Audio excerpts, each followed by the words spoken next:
Hello दोस्तों, exam warriors में आपका स्वागत है। दोस्तों आज के वीडियो में हम साइंस रिवीजन का 19वां क्लास कवर करने वाले हैं। दोस्तों यह बिहार एसएससी के लिए बहुत ही इंपॉर्टेंट वीडियो होने वाला है।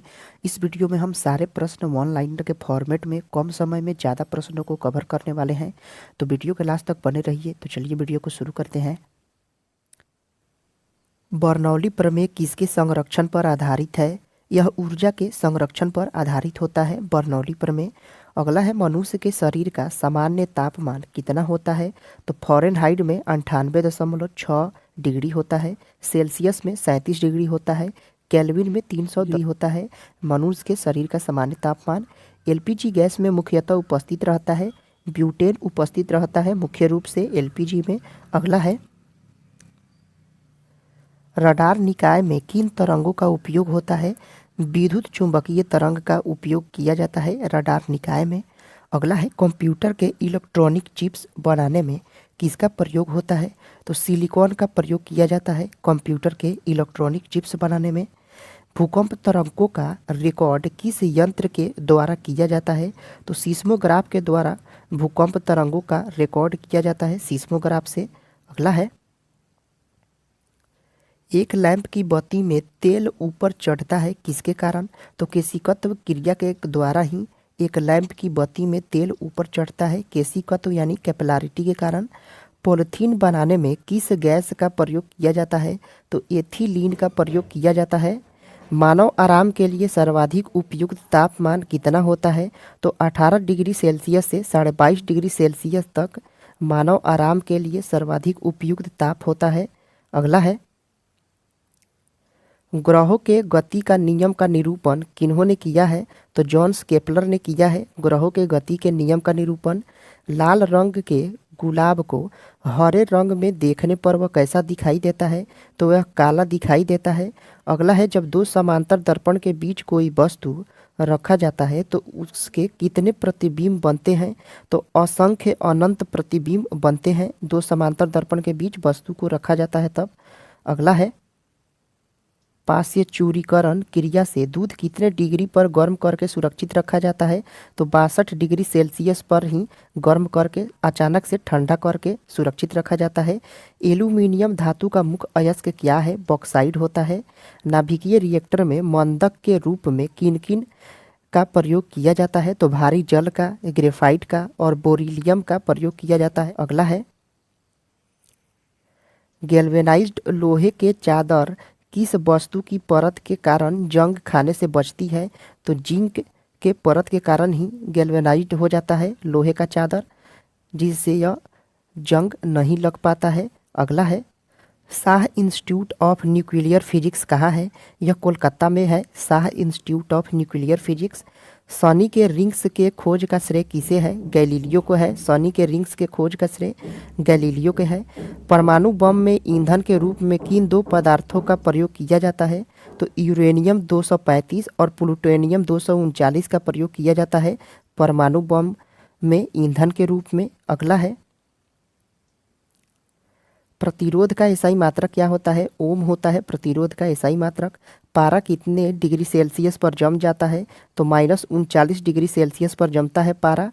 दाब बढ़ाने पर बर्फ के गलनांक पर क्या प्रभाव पड़ता है? तो घट जाता है। दाब बढ़ाने पर बर्फ का गलनांक क्या है? घट जाता है। कोल गैस मुख्यतः किसका मिश्रण होता है? हाइड्रोजन और मीथेन का मिश्रण होता है कोल गैस। बहुत ही इंपॉर्टेंट प्रश्न है। अगला है, लाल लेड का रासायनिक नाम क्या है? ट्राइप्लाम्बिक टेट्राक्साइड है लाल लेड का रासायनिक नाम। शुद्ध एल्कोहल में कौन सा रसायन मिलाकर पावर एल्कोहल के रूप में हवाई जहाज के ईंधन में प्रयुक्त किया जाता है? तो ईथर और बेंजीन को मिलाकर ही हवाई जहाज में ईंधन के रूप में प्रयोग किया जाता है। कृत्रिम सुगंधित पदार्थ बनाने में किसका प्रयोग किया जाता है? एथिल एसीटेट का प्रयोग किया जाता है कृत्रिम सुगंधित पदार्थ बनाने में एथिल एसीटेट का प्रयोग रहता है। अगला है,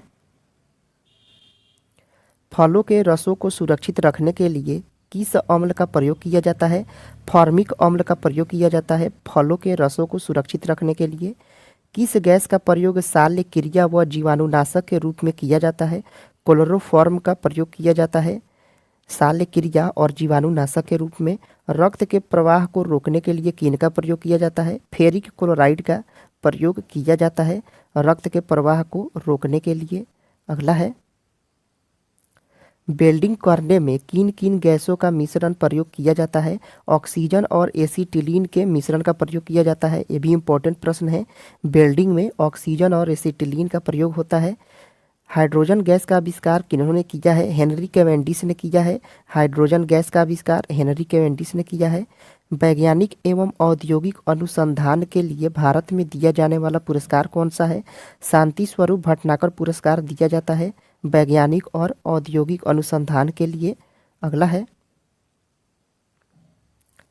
आग लगाने वाला नापाप बम में आग उत्पन्न करने वाला मुख्य पदार्थ क्या होता है? तो नैप्थनेट पामीटेट रहता है इसमें। आग लगाने वाला नापाप बम में नैप्थनेट पामीटेट रहता है।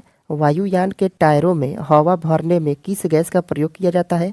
तो हीलियम गैस भरा जाता है वायुयान के टायरों में। अगला है, सिंदूर का रासायनिक नाम क्या होता है? तो मर्क्यूरिक सल्फाइड होता है। HgS होता है मर्क्यूरिक सल्फाइड सिंदूर का रासायनिक नाम। क्लोरोफिल में किस धातु के आयन उपस्थित रहते हैं? तो मैग्नीशियम रहता है क्लोरोफिल में, मैग्नीशियम धातु रहता है। वाइन यानी शराब में उपस्थित रहता है। एथिल एल्कोहल को ही वाइन या शराब कहा जाता है, एथिल एल्कोहल को। सोना का रासायनिक प्रतीक क्या है? तो Au होता है सोना का रासायनिक प्रतीक Au होता है।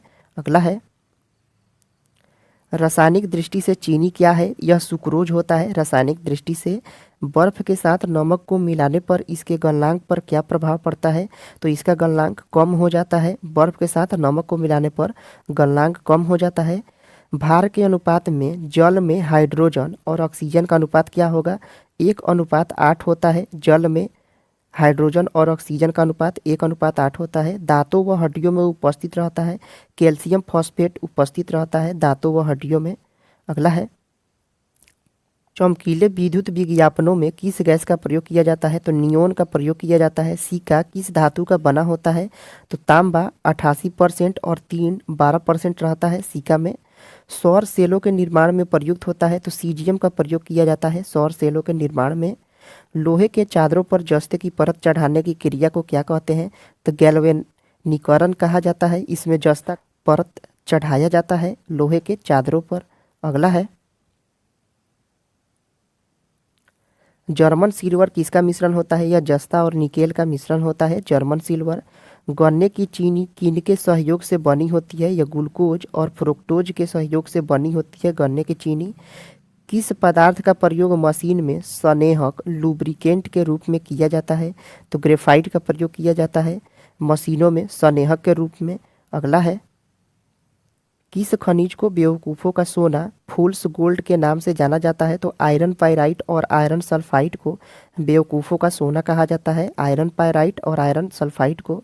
हवाई जहाज़ को बनाने में कौन सा फाइबर का प्रयोग किया जाता है? तो कार्बन फाइबर का प्रयोग किया जाता है हवाई जहाज़ को बनाने में। दोस्तों, आज का वीडियो यहीं पे समाप्त होता है। अगर आपने इससे पहले वाला साइंस रिवीजन का पार्ट नहीं देखा है तो प्लेलिस्ट में जाकर देख सकते हैं। दोस्तों, आपको ये वीडियो कैसा लगा कमेंट करके जरूर बताएं। पसंद आया तो लाइक करें, सब्सक्राइब करें। फिर मिलते हैं अगले वीडियो में। जय हिंद दोस्तों।